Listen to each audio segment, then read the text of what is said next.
ぼんやりと君を眺めていたんだ。校舎の窓からやっぱり可愛いなって。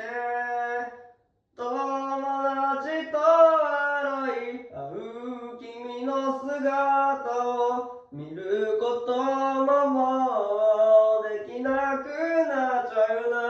自慢できるようなものはないけど、それでもいつでも君を探している。